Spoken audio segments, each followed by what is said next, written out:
try to do is ferret out some of the reasons why all these great hopes we had as Russia emerged from the wreckage of the Soviet Union in 1991 ended in the great disappointment and estrangement that we see today. Now, I will also add that this is the period in which I was most engaged in both the formulation and execution of American policy towards Russia. And so in my remarks today, there's going to be an element of samokritika. I hope that there'll also be an element of self-education as we go through this process. So I actually joined the government in the fall of 1983. In the spring of that year, President Reagan had called Russia, or the Soviet Union, an evil empire bent on world domination. In September, the Soviets shot down a commercial airliner, KAL 007, that strayed into Soviet airspace. They killed the 269 passengers on board that included a U.S. congressman. At this time, the United States and the Soviet Union were engaged in a standoff in Europe over the deployment of nuclear-armed ballistic missiles. The United States was supporting the Afghan Mujahideen in repelling a Soviet invasion of their country. Moscow, meanwhile, was putting pressure on the Polish government to crack down on Solidarity, which was preventing a threat to communist rule in Poland. The United States was engaged in a massive military buildup, and the Soviet Union at one point thought that the United States was considering a first strike against Russia against the Soviet Union in 1983. So I joined the government at one of the most dangerous points in the Cold War. Now, President Reagan himself also realized that this was a dangerous moment, and he repeatedly said that he was interested in beginning negotiations with the Soviets in an effort to reduce the tensions and to negotiate arms control agreements. And he always lamented that the problem was that setting up this meeting turned out to be much more difficult than he'd ever contemplated, in part because Soviet leaders kept dying on him. So Brezhnev died in November of 1982. Andropov in February of 1984, and finally Chernenko in March of 1985. Now Chernenko's death led to the elevation of Gorbachev as the top Soviet leader, and led to a reassessment of relations with the United States. Gorbachev and the other Soviet leaders at that time understood that the Soviet Union needed to engage in a significant reform effort if it was going to rebuild the economy, to generate the power that it needed to maintain itself as a superpower for the rest of the 20th century and well into the 21st century. Sort of the slogan in Moscow in the middle of the 1980s was "Tak żyć nельзя." We can't go on living like this. And so what Gorbachev did was launch a three-part program of reform. As you all know, the first part is perestroika. Perestroika is intended to open up the economic and political system to allow for economic growth and technological modernization. So there is an effort to downplay the role of the Communist Party, institute some of the institutions of a free market economy, particularly private property, and so forth. The second element is glasnost, not quite freedom of expression, but close to it. And what this was intended to do was rally public support for the reforms that was facing stiff resistance from elements in the state and party bureaucracy that were concerned that these reforms were going to undermine their position in the Soviet Union and at the extreme lead to the collapse of the system as a whole. And then the third element, the one that we're most interested in, was novi myślenie, new thinking, the foreign policy component of this reform effort. And here the goal was to put an end to the Cold War, move from confrontation to cooperation with China, to withdraw or retreat from the Soviet Union's overextension into the Third World, and in all this, be able to reduce the gargantuan defense budget, which was weighing on the Soviet economy at that point. So a real effort to reform the relationship with the outside world so that the Soviet leadership could focus all its efforts on this tremendous process of internal reconstruction.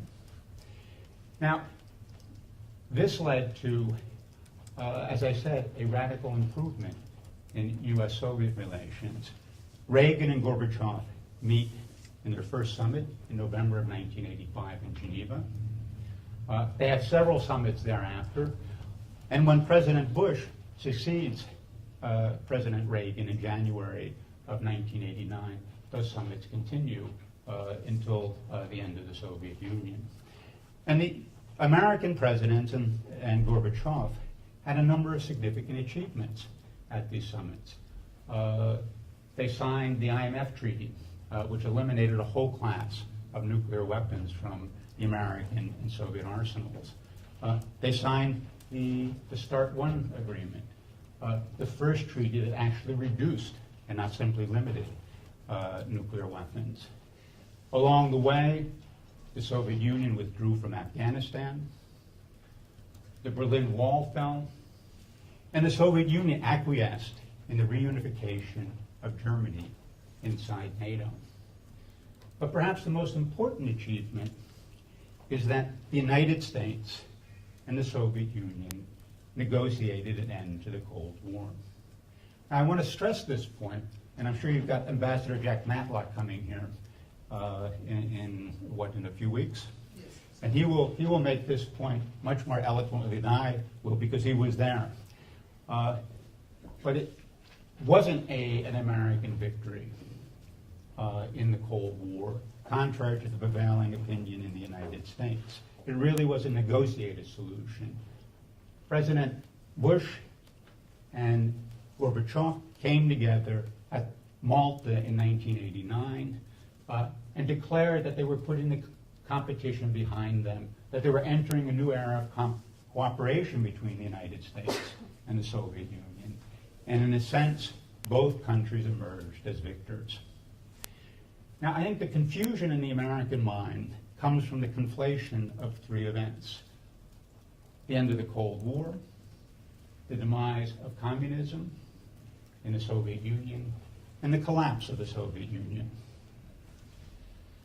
Now, the end of Marxism-Leninism in the Soviet Union is really a result of Gorbachev's own actions, a step that he came to believe he had to take if he was going to succeed in his reform effort. It was based on his analysis of the ills that afflicted Soviet society. It wasn't done under American pressure. The collapse of the Soviet Union then follows as a consequence of the major internal struggles that were unleashed by Gorbachev's reforms. And it's a struggle in which the United States' role is negligible. Indeed, the United States itself, President Bush, wanted to head off the collapse of the Soviet Union because of the fear they had for the chaos that would ensue. And in August of 1991, President Bush made remarks in Kiev, a set of remarks that were quickly dubbed the Chicken Kiev speech, in which he warned the Ukrainians against suicidal nationalism, replacing a far-off tyranny, as he said, by a homegrown one. In any event, these three events come together, and they provide a tremendous opening for U.S.-Russian relations and are greeted with tremendous enthusiasm in Washington. As we talked yesterday, the United States thought that it had an opportunity to integrate Russia into the Western world as a free market democracy. There were aspirations to turn a strategic foe into a strategic partner that is going to deal with the tremendous problems, global problems of the late 20th and early 21st century. So we were going to manage regional conflicts. We were going to deal with nonproliferation, climate change, pandemic diseases, transnational crimes. So a genuine partnership. And we pursued all of this with a great deal of optimism and confidence, convinced that there was really no other way. You remember that shortly before the collapse of the Soviet Union, an American political scientist, Francis Fukuyama, published an article on the end of history. The sense that the great struggles of the 20th century between liberalism, communism, and fascism had ended in a victory for liberalism. And that countries, if they were going to survive and thrive in the 21st century, had no alternative than to follow the free market democratic road that the United States had traveled throughout its history. And each of the first three post-Cold War presidents, Clinton, Bush, and Obama, sought to build strong, constructive relations with Russia. So President Clinton talks about forming a strategic alliance with Russian reform. President Bush talks about aspiring to qualitatively new relations with Russia, to a strategic partnership. And President Obama launches the Reset, an effort that is focused on cooperating with Russia in a global effort to eliminate nuclear weapons and defeat international terrorism, Al-Qaeda in the first instance. Now, we all know that American presidents like to differentiate themselves from their successors, that they're different and special in some way. But I think if you look at the record of these three presidents, you will see that they all approached Russia in a similar way. They all had their successes in similar arenas, and they all met stiff resistance from the Russians for similar reasons. So we'll start with the successes. The big achievements for all three presidents came in the realm of strategic weapons and nonproliferation. So President Clinton worked very closely with President Yeltsin, the Russian leadership, in ensuring that the Soviet nuclear weapons that lay dispersed after the breakup of the Soviet Union in Belarus, Kazakhstan, and especially Ukraine were returned to Russia and that they were controlled by a single center in the former Soviet space. President Bush signs what I believe to be the shortest nuclear arms agreement in history, the Moscow Treaty on Strategic Offensive Reductions, 3.5 pages in large font, but made a significant reduction in the strategic arsenals. And of course, President Obama negotiates the New START agreement with the Russians. All three presidents worked very hard within the framework of the Cooperative Threat Reduction Program, the so-called non-Lugar program, to secure nuclear weapons, nuclear facilities on Russian territory. And all three presidents worked with the Russians on global nonproliferation issues, including North Korea and Iran, even if it's also true that Russia was never willing to assent to the crippling sanctions that the United States sought in those efforts. So, tremendous success in this area. The final area that we all are familiar with, of course, is the nuclear agreement with Iran, which was lauded by the Obama administration of one of its chief foreign policy achievements, and of course, an agreement from which President Trump has withdrawn in the past few weeks.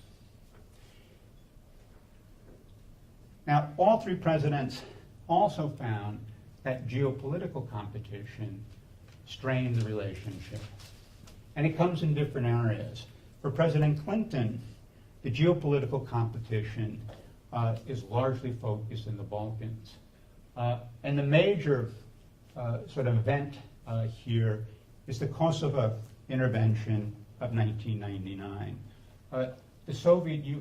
Russia was adamantly opposed to NATO, led by the United States, using military force to compel Serbian leader Milosevic to cease the process of ethnic cleansing of Albanians in Kosovo. And there's a very famous event, a symbol of Russian foreign policy that occurred at the beginning of this conflict. Russian Prime Minister Primakov was flying to the United States in order to have a meeting with Vice President Gore, sort of a continuation of the Gore-Chornomyrdin meeting with Primakov replacing Chornomyrdin as the Russian Prime Minister. He took off for Shannon Airport. He got a message while he was in the air that the United States and NATO were commencing the military campaign against Yugoslavia. And he decided to do a U-turn in the Atlantic and return to Moscow, not proceeding to the United States. So that's the way the conflict started. At the end, as NATO was considering the deployment of peacekeeping forces throughout Kosovo, a unit of Russian forces that had actually been working with the United States and NATO in Bosnia and managing the peace there, maybe it was called a dash to Pristina. They entered Kosovo, they seized the airport in the capital city, Pristina, and it led to a brief but intense standoff between NATO forces and Russian forces in Kosovo. Now, this whole process, I think, really soured the Clinton administration on further cooperation with the Russians. For President Bush, the competition involves the former Soviet states. And the competition there over 8 years comes to poison the entire U.S.-Russian relation. The first major altercation comes in Ukraine in 2004, the so-called Orange Revolution. Moscow is persuaded that the United States lay behind the protest movement that erupted over what many Ukrainians considered the falsification of election results that led to the victory of not only a pro-Russian candidate, Viktor Yanukovych, but a candidate for whom Putin himself had personally campaigned on several occasions in Ukraine itself. Victory over the Russian candidate for a person who was considered to be more pro-Western, Viktor Yushchenko at that point. Now, the Russians thought that this was not only an effort to change the outcome in Ukraine, they also saw this very clearly as a dress rehearsal for regime change in Russia itself. I was in Moscow. Actually, I was in the administration at that time, and had a conversation with Surkov in the Kremlin, where he laid that out in great detail. And so what you see the Russians doing in response is cracking down on the opposition inside Russia, but also setting up these youth organizations.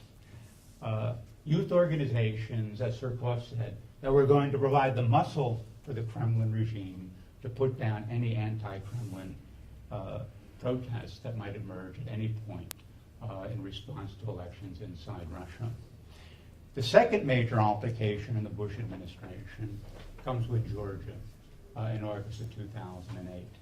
A Russian intervention in response to a Georgian shelling of Russian peacekeepers in South Ossetia, a 5-day, more or less victorious war for the Russians, but a conflict that led the Bush administration basically to cut off all channels of communications with the Russians. So a near total breakdown in relations that define the final months of the Bush administration. For Obama, the geopolitical competition comes in the Middle East. And it emerges in earnest with the eruption of the Arab Spring at the very end of 2010.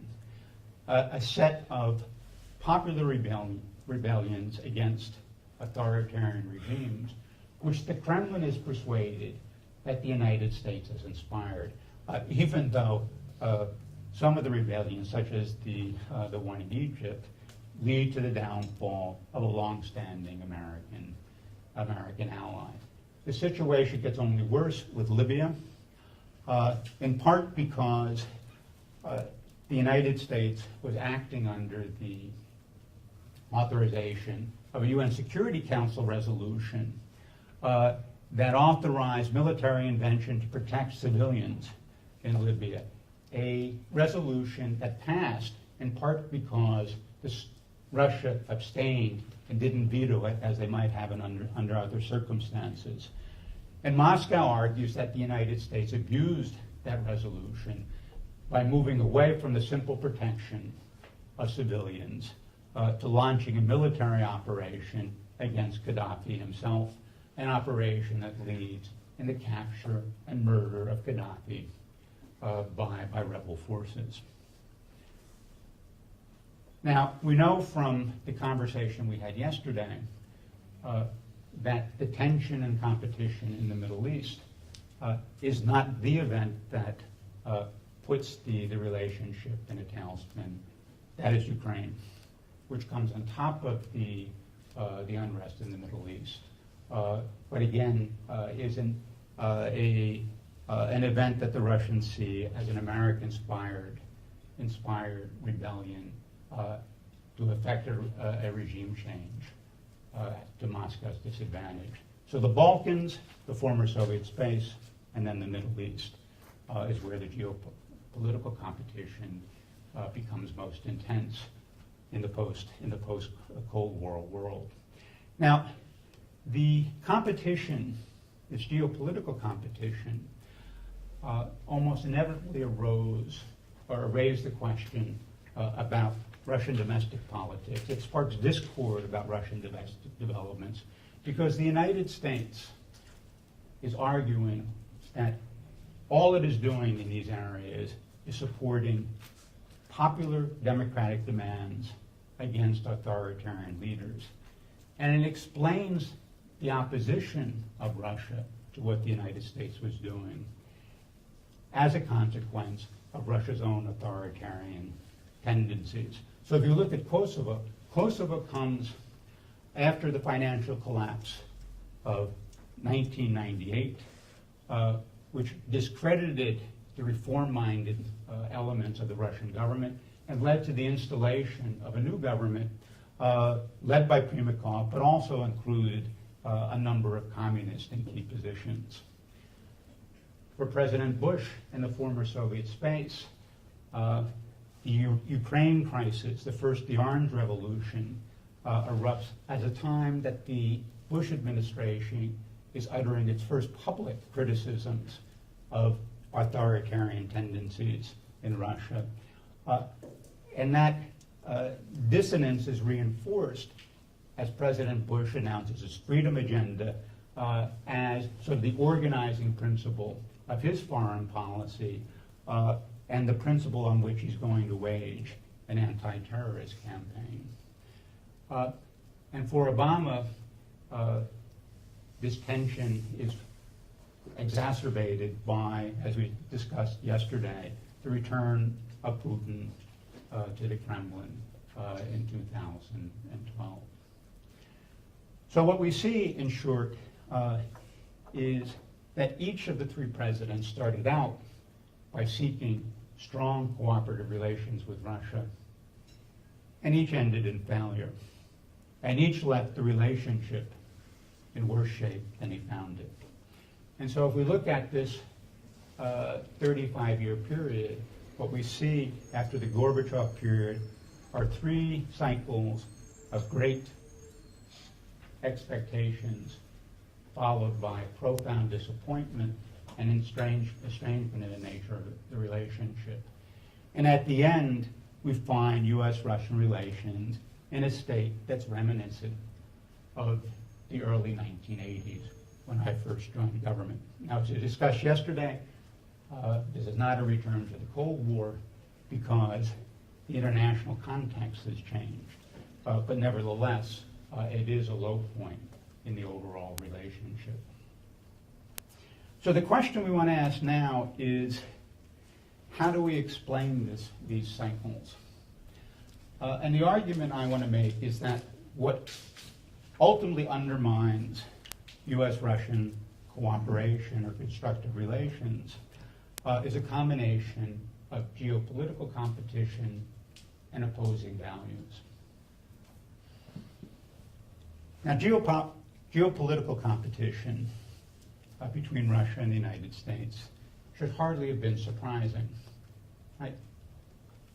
Great powers naturally have competing interests that play out in the geopolitical realm. And it's all the more true for two countries like Russia and the United States that have historically identified vital interest in both Europe and East Asia. Now, the geopolitical competition in the post-Soviet period is exacerbated by a number of other factors. First is that the national security bureaucracies in each country were formed by the Cold War experience. They had been trained to see each other as bitter foes. And it was very difficult in the immediate years of the post-Cold War period to change those attitudes and to look at the other side as a possible partner. This was a real problem for my generation of I guess, bureaucrats, foreign service officers, diplomats, and so forth that were working in various elements of the U.S. government. The second thing that exacerbates the tension is what I call a dialectic of strength and weakness that undermines trust between the two countries. So if you look at the 1990s, the United States experiences its longest period of economic expansion in history.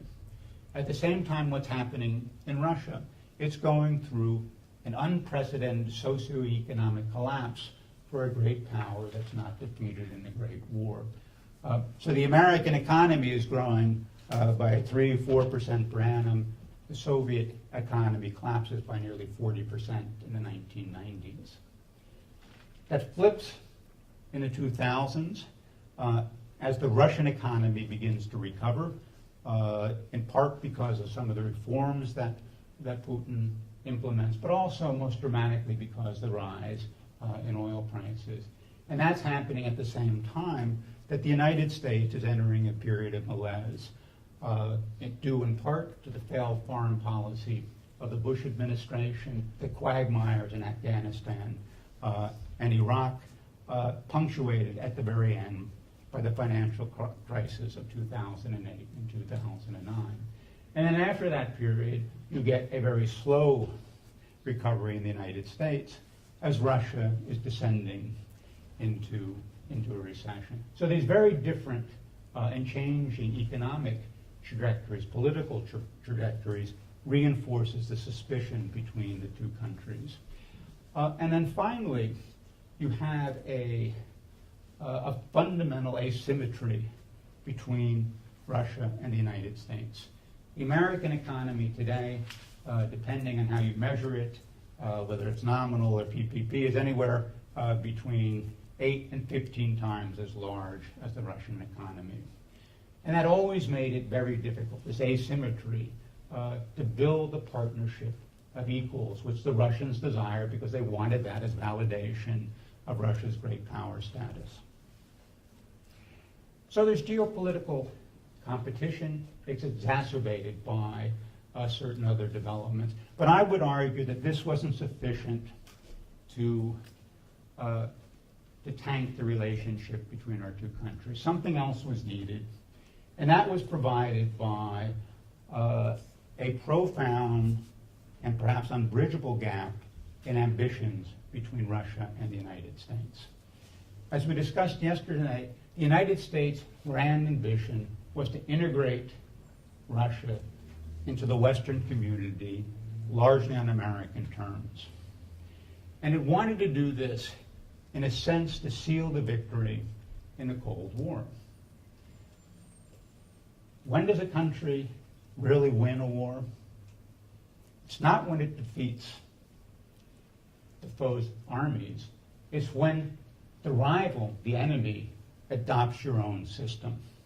And certainly this was the American experience after the Second World War, after it defeated Germany and it defeated Japan, built liberal democratic systems along Western lines.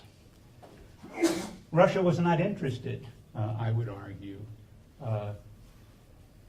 in conforming to the American model.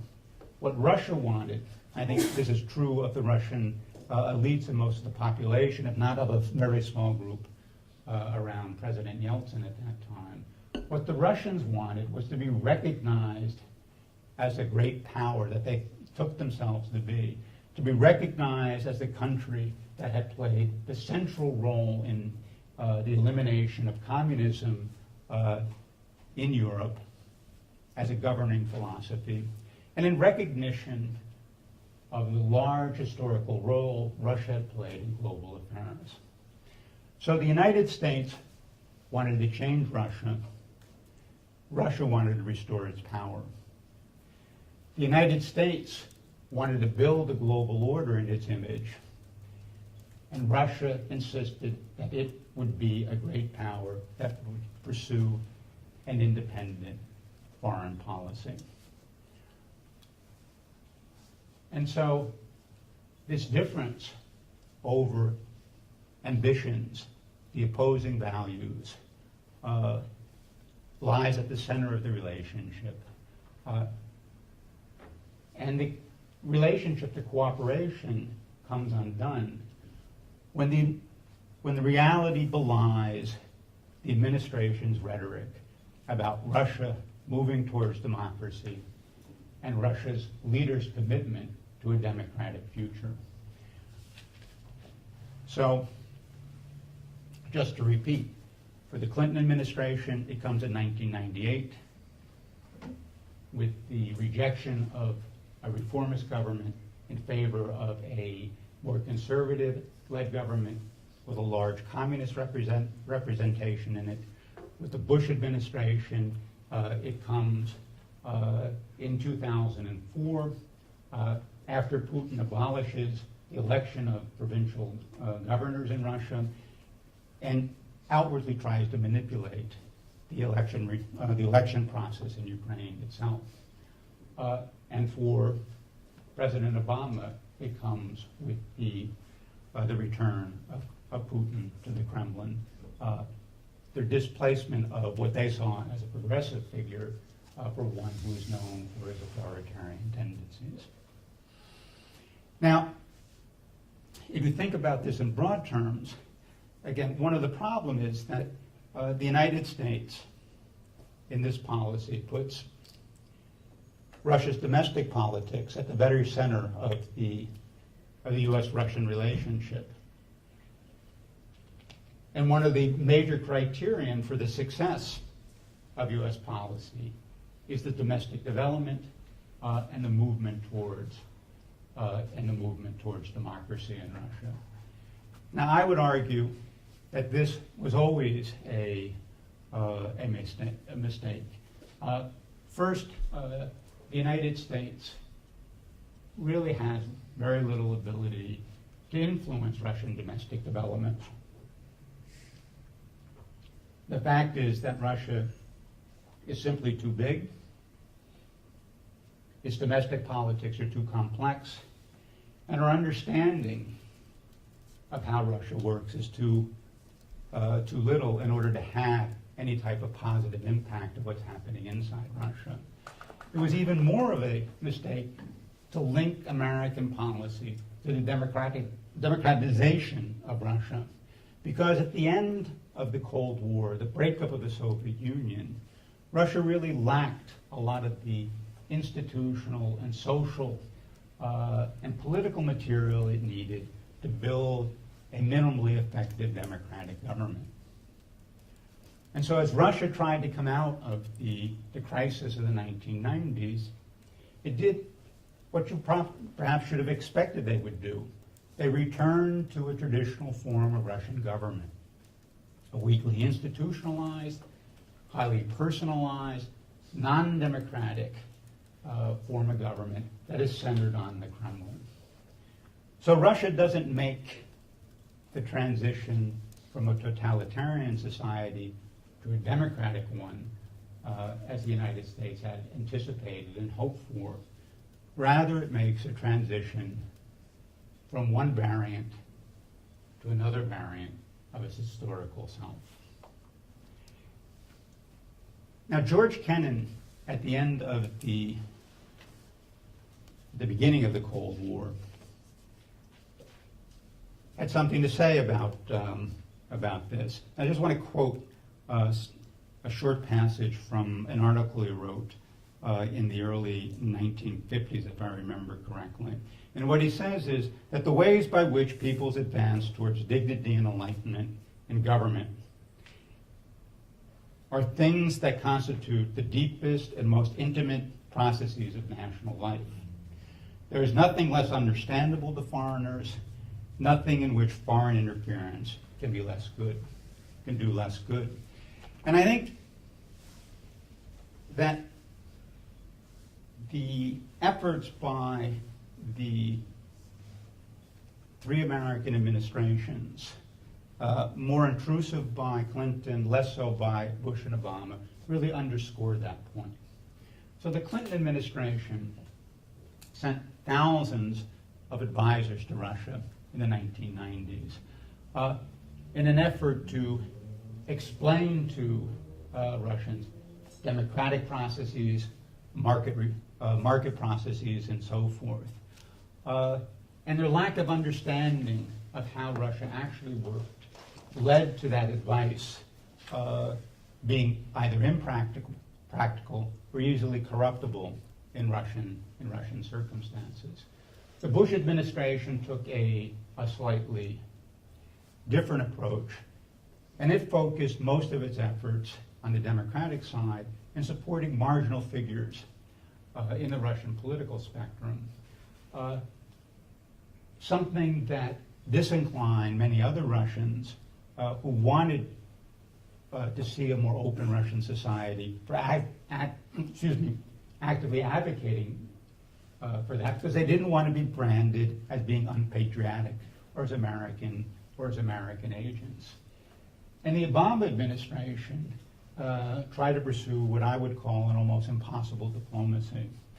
They wanted to maintain good relations with the Kremlin at the same time that they were reaching out and supporting democratic forces in Russia whose goal was to undermine the Putin administration.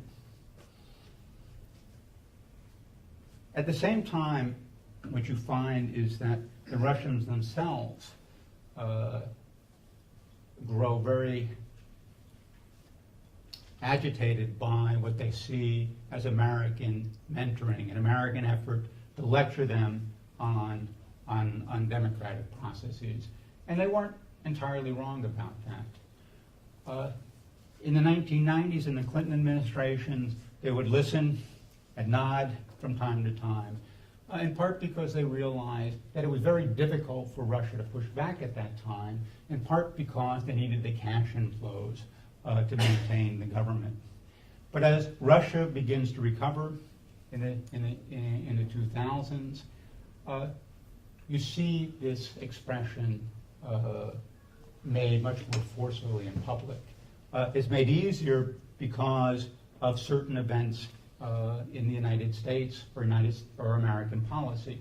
The Iraq War, if you remember the pictures that come out of Abu Ghraib, Guantanamo, eroded America's moral authority in global affairs. And so eventually this resentment burst out very dramatically in public, at this event that we talked about yesterday, the Munich Security Conference in February of 2007, when President Putin castigates the United States' effort to build a unipolar world, castigates the United States for not taking Russia's interest into account, and makes it very clear that Russia is not going to allow interference in its internal affairs, and it's going to pursue an independent foreign policy that's often going to be at odds with the United States. Now, there's a brief respite during the reset period, but then Putin returns, and this rejection of American democracy promotion increases many, many times. Eventually, you get Crimea and the state of the relationship that we see between the United States and Russia today. So that, I think, in brief, is the history of the past 35 years. A little sense of the various types of actions and reactions that led to the deterioration in U.S.-Russian relations. And so the question is, what can we learn? How do we explain this? This is what I take away from my experience in government during this period. And that is that cooperation between Russia and the United States runs into this very profound opposition between Russia's great power aspirations and America's efforts at democracy promotion. So we can cooperate in things like strategic stability and non-proliferation, because in a sense, the two countries meet as equals. Cooperation here highlights Russia's status as the other great power in global affairs. And because strategic stability and non-proliferation is looked at largely as an issue of self-preservation, the United States is willing to overlook Russia's authoritarian tendencies. When it gets to geopolitical competition, it becomes more complicated. Russia takes umbrage at American actions in the Balkans, in the former Soviet space, in the Middle East, actions which it sees as challenges to the Russia in regions in which it has historically acted as a great power, and which the United States presents as primarily efforts not to advance its geopolitical interests, but to advance democracy. And for that reason, the geopolitical competition, almost a necessity, involves assessments of Russia's democratic or domestic politics, because the United States, for a host of reasons, is unable to acknowledge that there could be geopolitical competition that is not ultimately based in very different value systems. So it's not geopolitical, it really comes over how you look at the world and how you organize your own society. So there's this fundamental tension between Russia's great power aspirations and the American desire to promote democracy. And there's an inherent tension in the U.S.-Russian relationship.